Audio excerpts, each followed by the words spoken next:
Кадамжай районунда өгөй кызына сексуалдык мүнөздөгү ыпылас аракеттерди жасап, кумарын кандырып жүргөн 35 жаштагы Расулбек ысымы өзгөртүлдү, 20 жылга камалды. Соттун маалыматына караганда, Расулбек убактылуу иштебейт, мурда соттолгон эмес. Кылмыштарын жасаган учурда Кадамжай районунун Кыргыз кыштак айыл өкмөтүндө жашап жүргөн. 2010-жылы Альфинага ат өзгөртүлдү, баш кошуп 2-3 балалуу болушкан.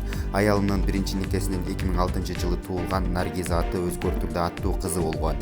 Наргиза 2015-жылдан тарта апасы жана өгөй атасы менен чогуу бир бөлмөлүү үйдө жашай баштаган.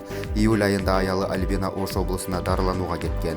Расулбек аялынын жоктугунан пайдаланып, түндө башка балдары менен чогуу уктап жаткан. Наргизаны ойготуп, сыра, пиво ичүүнү сунуштап, ага 4 жыны сыраны зордоп ичирген.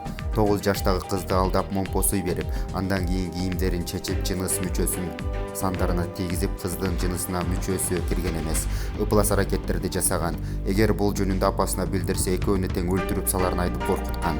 Андан кийин Расулбек байпагы менен уруктугуну арчып тазалап койгон. Өгөй ата мындай ыпылас аракеттерин 2015-жылдын июль айынан 2018-жылдын апрелине чейин жасап жүргөн. 2018-жылдын апрелинде Расулбектин жубайы Альбина кызын зордуктоого болгон аракети өзү көрүп калган.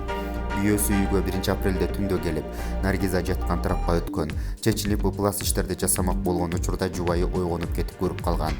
Расулбек сотто күнөөсүнүн айрымдарын мойнуна алып, башында эле өгөй кызынын алар менен чогуу жашашына каршы болгондугун билдирди. 2018-жылы 1-апрелде үйүнө мас болуп келип, бир бөлмөлүү үйдүн бошураак жагына барып жатууну каалаган.